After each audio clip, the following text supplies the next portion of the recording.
Siempre es interesante las escalas de trabajo, sobre todo para el contexto geográfico. Hemos hecho un montón de resoluciones de corta escala para todo el país, y a veces las ciudades ni pintan en los famosos escenarios de cambio climático, porque las escalas y los procesos no están replicados en esas condiciones, en esas ecuaciones.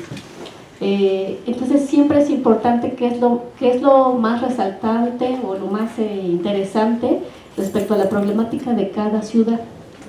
Y me enfoco un poco al que acaba de presentar Gilberto, los indicadores, el estar certificado, el estar con un ISO y demás, digamos, te ponen el nivel internacional, ¿no? de escala, igual en la ciencia y en todos los niveles. Pero en la problemática local, y lo hemos visto en este sismo, lo que interesa es lo que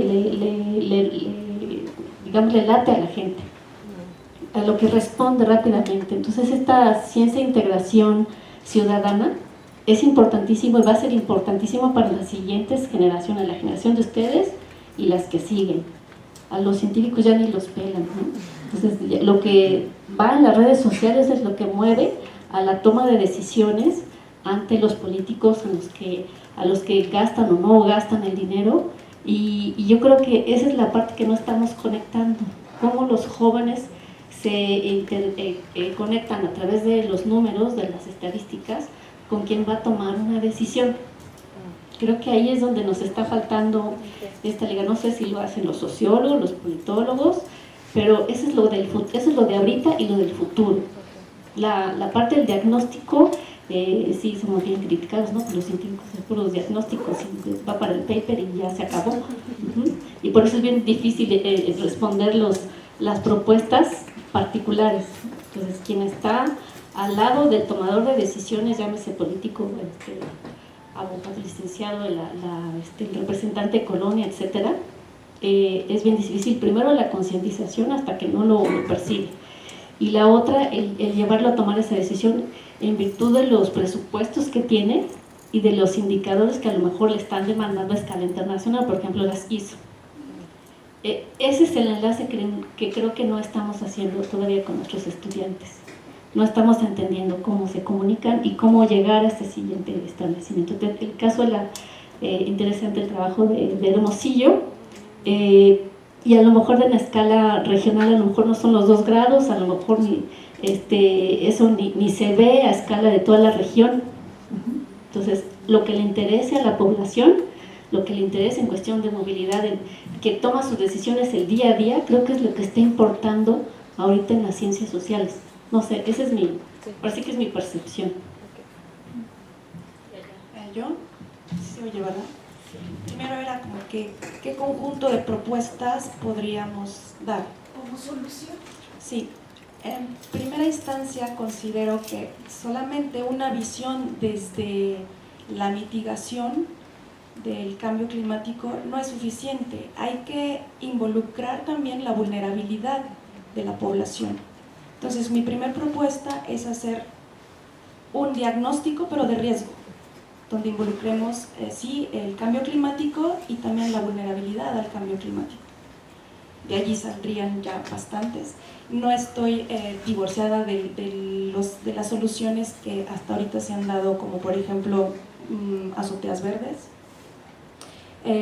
túneles que conducen el agua en grandes cantidades. Digamos, desde una aproximación ingenieril no estoy peleada con esas soluciones, pero también hay que ver otras opciones, ¿no? Como crear parques, también un concepto nuevo que se llama parques hídricos, pozos de absorción, incluso pintar el impermeabilizante que se utiliza en la Ciudad de México, que no sea rojo, que sea blanco, ¿no? Para aumentar el albedo y disminuir las temperaturas, por ejemplo.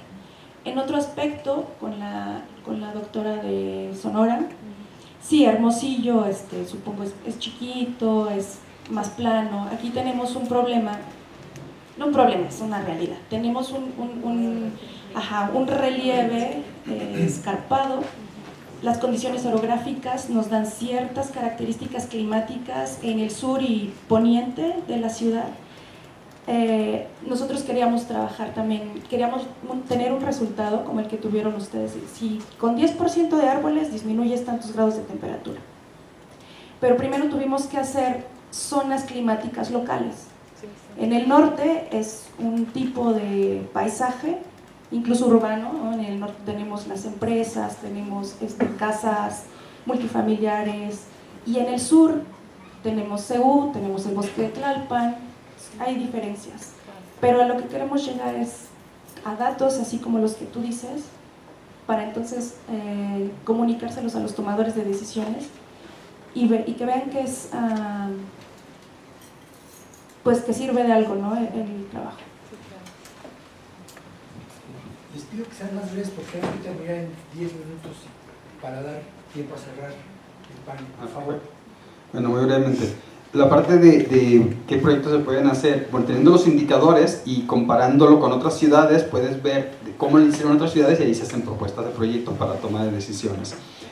La pregunta, bueno, el comentario sobre el trabajo que hicieron en Sonora, efectivamente, por ejemplo, lo que comentaban de la fuente de datos, si ya tienen ustedes la cobertura vegetal, pues eso es lo que se usa, o sea, se tiene muy completo, y es importante ver cómo se interactúan diferentes indicadores.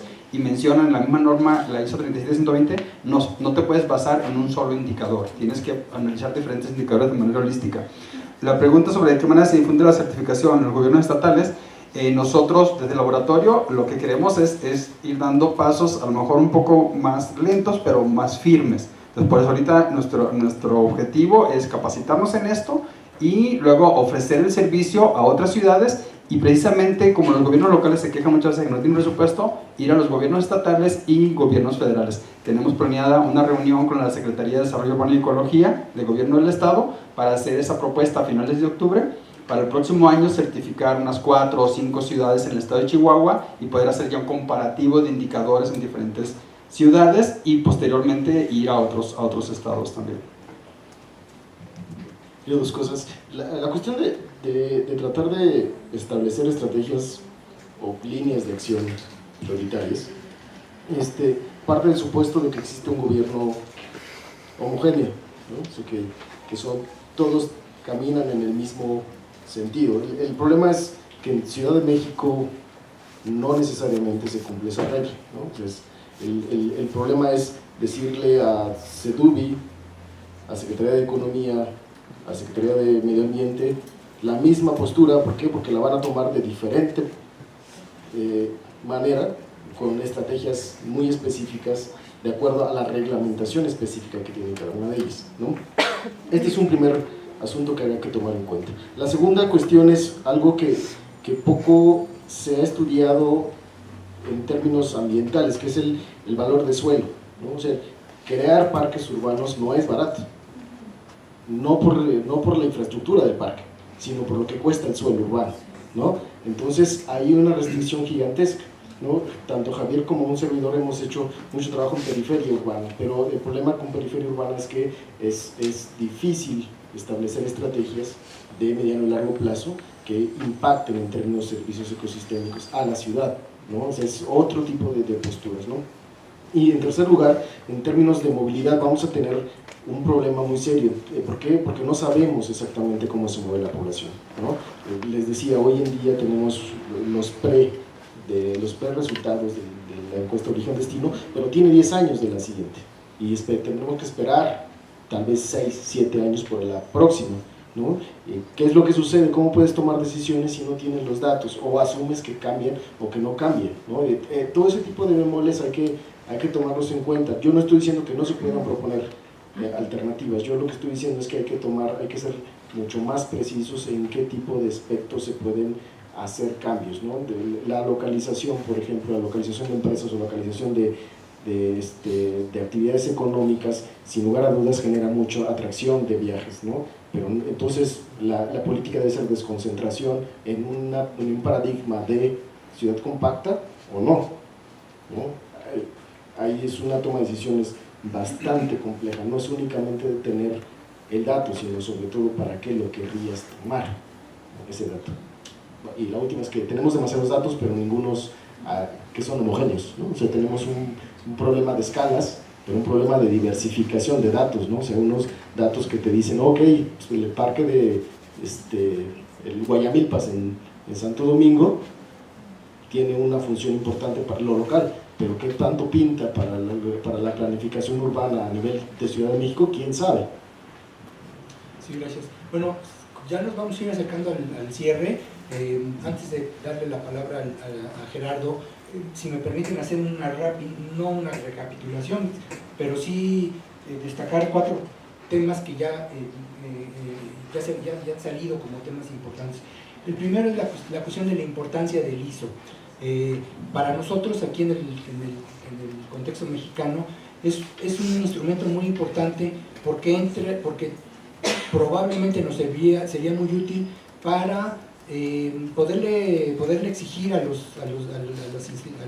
gobierno que realmente cumpla lo que debería estar haciendo. Es un instrumento muy preciso porque además es autónomo, o sea, no lo otorga ningún nivel de gobierno, y se puede saber exactamente dónde está fallando y si falla, por qué lo hace, y además, bueno, de ahí se puede, no es un instrumento de penalización, que sería eso ya nos correspondería a nosotros. En México, ustedes lo saben perfectamente, pues no pasa nada, si las autoridades no cumplen con el programa que prometieron, pues no pasa nada ya, y es más, se olvida y viene otro candidato y también pone. Ahora, muy ligado con esto del ISO es este indicador que me llamó la atención. Yo no lo había puesto atención, que es el revés de la densidad. Nos dice Gilberto que son hectáreas por cada 100,000 habitantes. Ahorita intenté, fíjense cómo estoy clavado en las metodologías antiguas.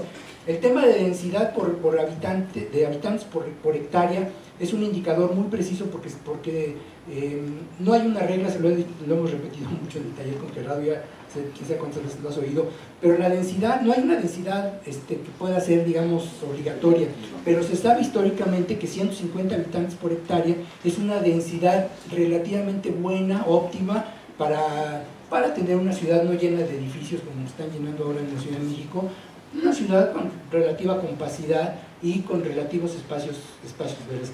Tendría yo que pensar en este indicador para traducirlo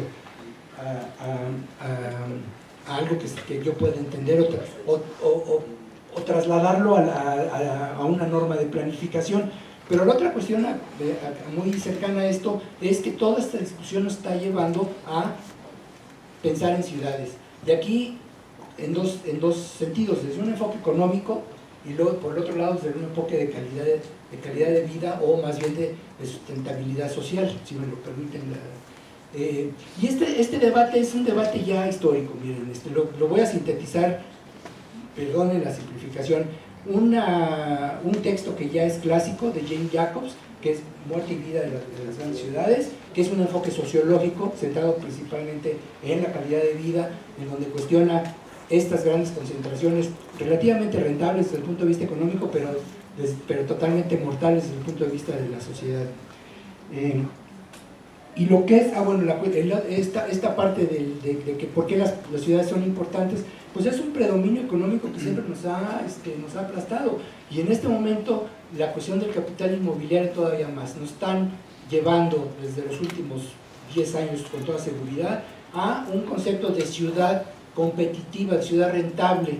Dice Enrique, pues a tener un parque es muy caro, pues es muy caro para los inmobiliarios porque tienen el único criterio que tienen es el de la rentabilidad, pero eso no tenemos por qué comprarlo nosotros ni los gobiernos. Ya le paro aquí y le paso la palabra a Gerardo antes de dar tal vez una última pregunta.